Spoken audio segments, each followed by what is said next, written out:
All right, ladies and gentlemen, first and foremost, welcome here on another edition of the New Breed podcast on Sports Empire Network. I'm your host, Jake Silva from the hit show, The Snake Sports Talk Show, as you all have heard and have tuned in. If it's your first time, definitely like, follow, and subscribe, and hit the bell button for all latest notifications on future and past shows of the New Breed podcast here. So joining me today, all the way out up in Mooresville, North Carolina, from Lake Norman High School, Kelsey Rhyne. Kelsey, how are you doing this morning? I'm good. How are you?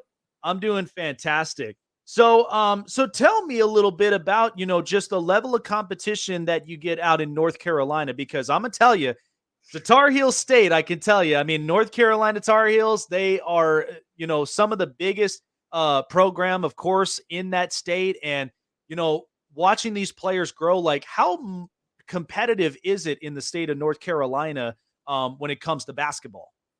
Yeah, basketball is probably one of the top sports in North Carolina, besides football. But basketball really is like, Michael Jordan came from here. Like, we have a bunch of top players coming from, Steph Curry, Clinton Davidson. He just graduated. So it's just a really, really good level of competition.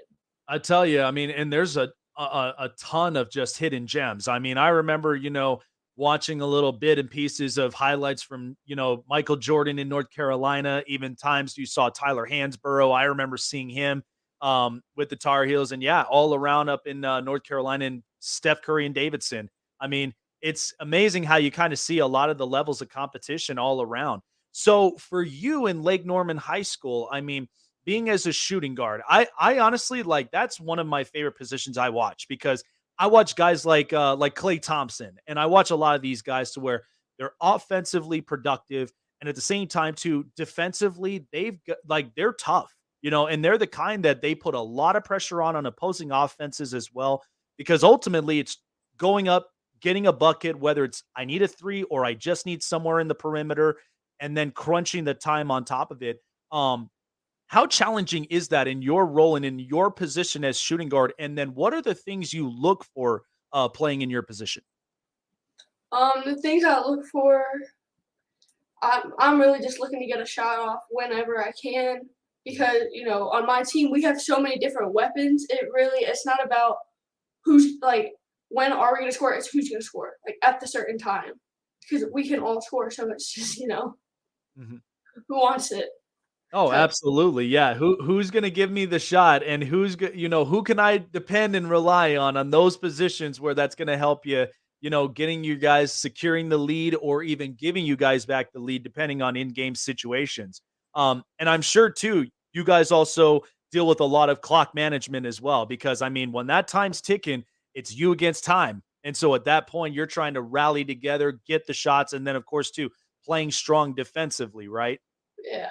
Yeah, our defense, that is something that we kind of make an emphasis on. We don't try to let our opponents score a lot, but at the same time, basketball is the game of, okay, who can score the most? We know you're going to be able to score, but we just have to outscore you. Mhm. So Yeah. that's where, the 3 point, that's like, it's the best thing, because if you're 50%, six, you're going to get it whenever you want. I gotta tell you, it really is. It really is fascinating seeing the evolution of the game itself just evolve. I mean, because of the fact of like how we grown up with a lot of physical ball. Like we were the kind that there was so many challenges, and even you would watch. I mean, I would watch the highlights of Michael Jordan against the Detroit Bad Boys. The fact that it was so physical, you had to fight for every basket.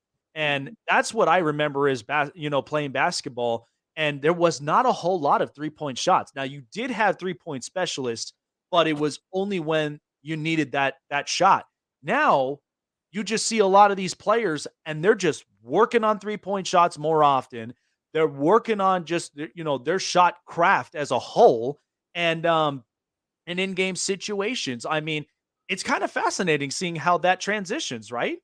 Yeah, for sure. Because my dad, he's also a very, very big basketball fan, and I would just see videos of Michael Jordan just getting pounded in the paint, and he had to put on muscle in the off season, and I think he put like 10 or 15 pounds of muscle on.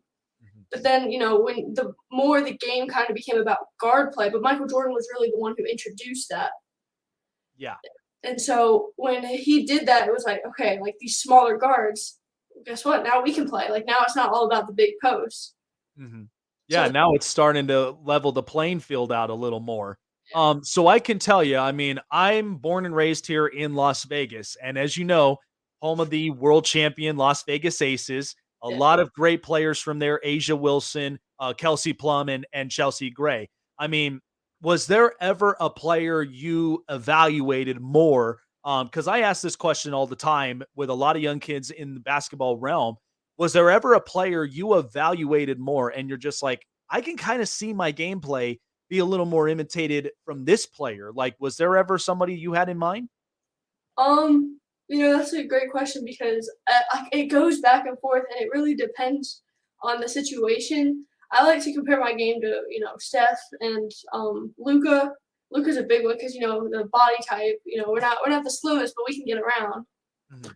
And then for the female side, probably Kelsey Plum type style, and the Sue Bird, I would say.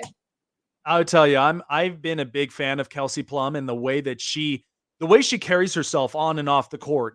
She's the kind that is just the hidden gem in any team. Because I say this for a lot of reasons because of the fact of, like I say, with Klay Thompson, like it ain't the Golden State Warriors if you don't have Clay. He's just that kind of player that if Steph's not having a good game, in comes Clay. He's going to give you Mhm. the shots. He's going to give you defensive points.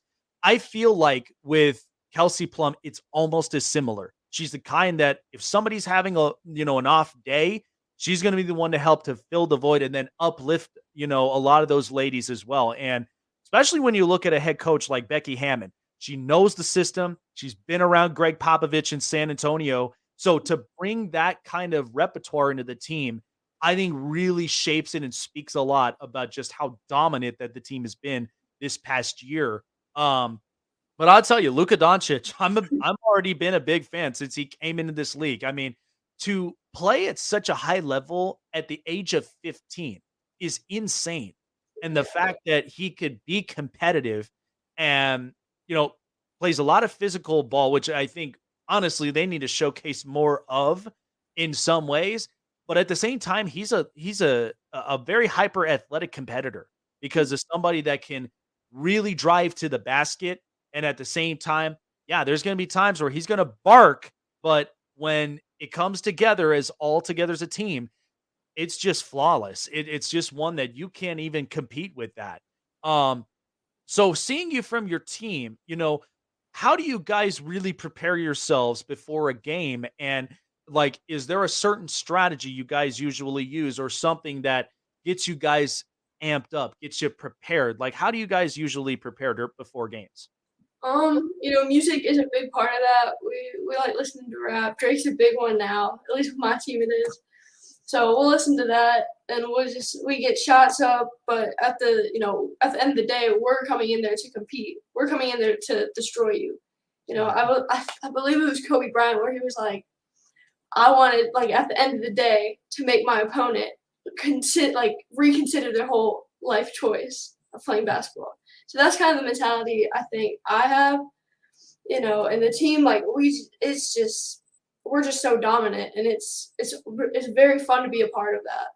Yeah, and I tell you, Mamba mentality, it never fails because as long as you're the first one up into the gym and everybody else is following exactly that lead, that's what honestly speaks a lot of volumes, being a strong leader and especially leading the team through the trenches, um, and being as dominant and carrying that kind of reputation. I mean, it's the best, and you'll get those love-hate relationships, but at the end, as long as there's a line of respect from there, I mean, that's the most utmost importance.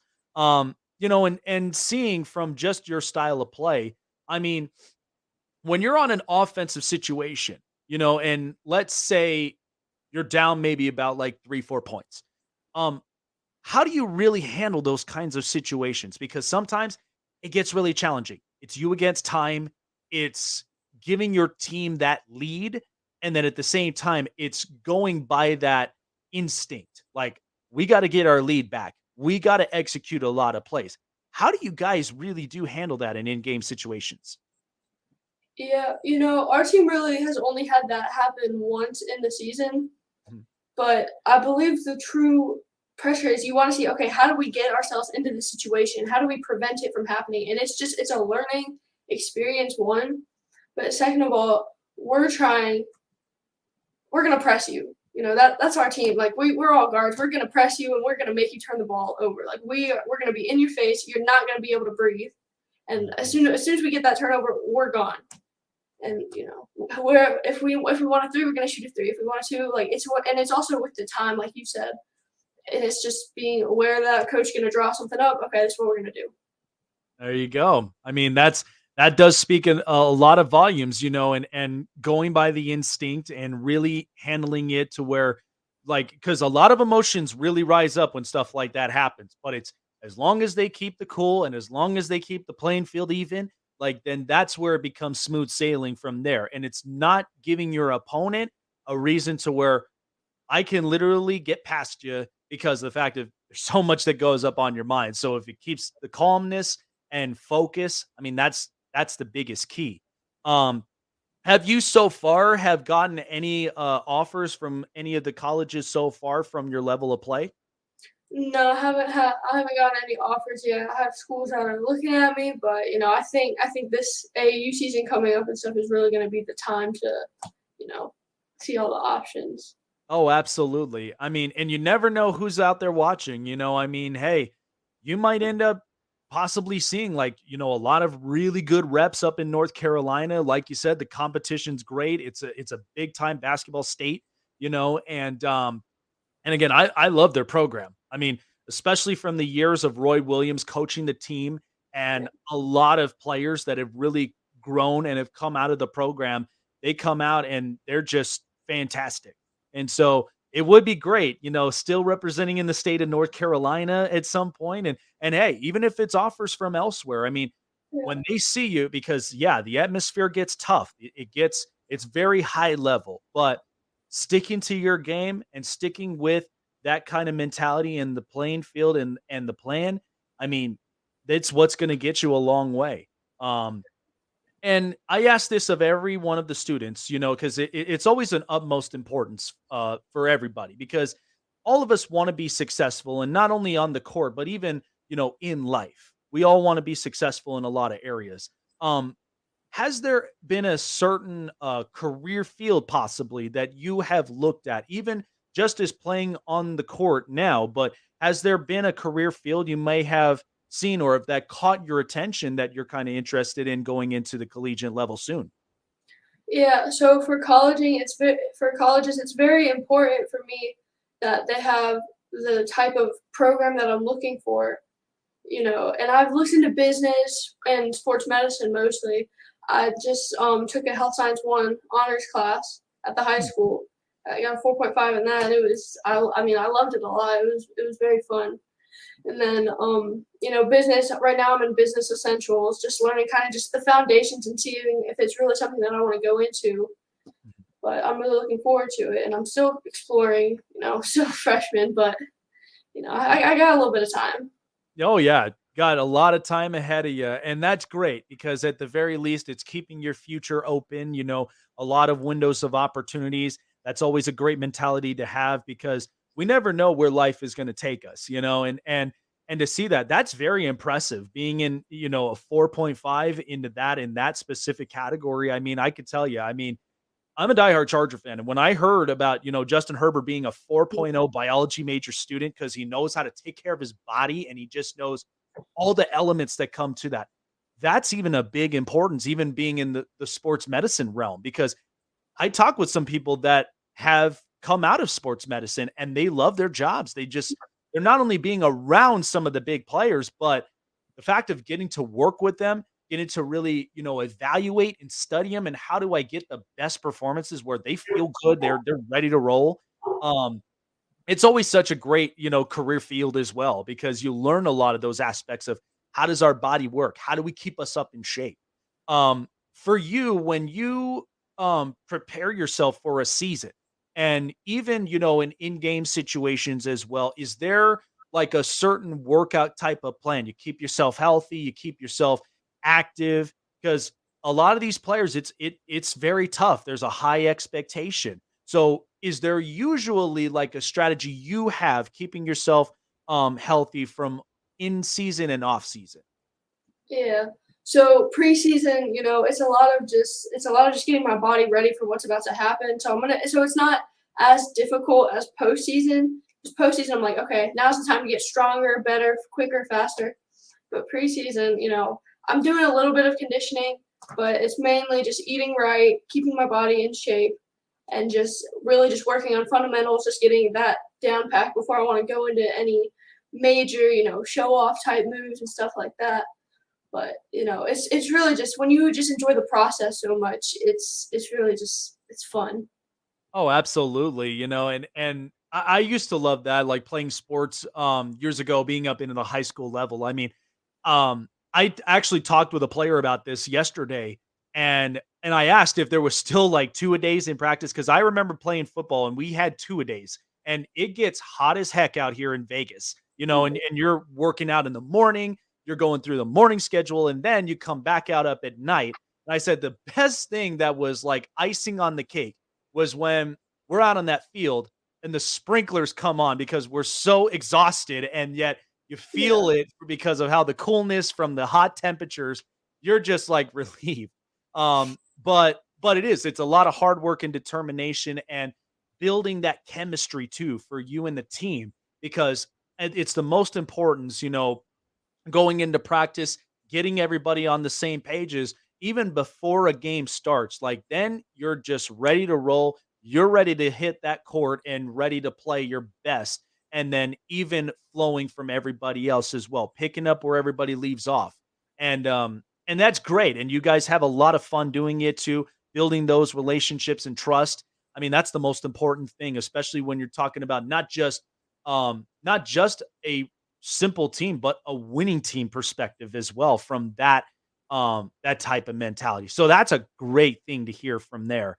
But I really hope that at some point a lot of these colleges may not start from now, but hopefully down that road because when you start to see some of the higher ups, I tell people, I'm like, look, I'm just pretending they ain't there. I'm just like, I'm just gonna stick to my game, stay focused, because those are some of the things that I'm sure a lot of them they're going to look at in-game situation, under pressure. How do you handle that? Because it's a most important essential element not just in the sports but even in life's biggest challenges because they want to see you do your best even being under pressure. So that's gonna be a great thing, and I'm pulling for you as well. Lots and lots of great things seeing from you and especially your production on the court, and, um, and I mean, man, smart student that we got in front of us as well, so really pulling for a lot of future endeavors for you down the road. So good talking with you, Kelsey. I hope you have a great weekend ahead of you, and like I said, I'm gonna be watching. I'm gonna be seeing a lot of your highlights and just seeing the best come out. And any college that comes out and gives you the offers would be very ecstatic to have you as well, a part of their program and just growing with a lot of young ladies there in that program. So really pulling for you. Thank you so much for coming on this morning. Have a great day and have a great rest of your weekend. And we will definitely see you on the other side. thank you for having me. Oh, you're very welcome. I'll see you. All right. Kelsey Rhyne right there with us.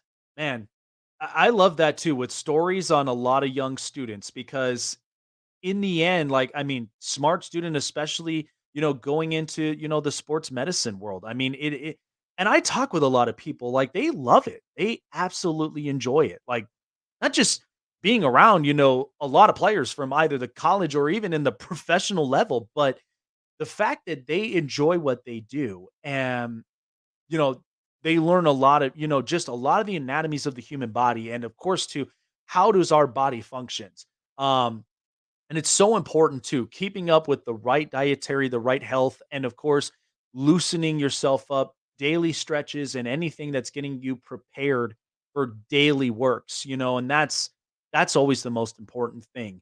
Um, but of course, it works out a lot as well, even in the sports world, because you never know who's gonna be watching you, and you never know who's gonna see you, and to have that focus and that mentality and I mean, North Carolina, it's a great state. It's a great state full of talents, full of great players from far and wide, And even with, a big program like North Carolina, I mean, they produce a lot of really good players. And so there's a big reputation from there. And, seeing a lot of these future kids, I'm so excited to see what the future will hold for a lot of these kids. So, all right. Thank you guys so much for joining me on this edition of the New Breed podcast. We appreciate Kelsey Rhyne, who came in here earlier, talking her thoughts, how she gets prepared, and of course, what life has in store for her in the future. We really appreciate her time talking with us here earlier this morning. If you guys still have not done so, I appreciate all of you guys to like, follow, subscribe, and hit the bell button for all latest notifications on the New Breed podcast. This is Jake the Snake Silva signing off here on the Sports Empire Network. Have a great day. Have a great rest of your weekend, and we'll see you on the next episode of the New Breed podcast. Take care, you guys.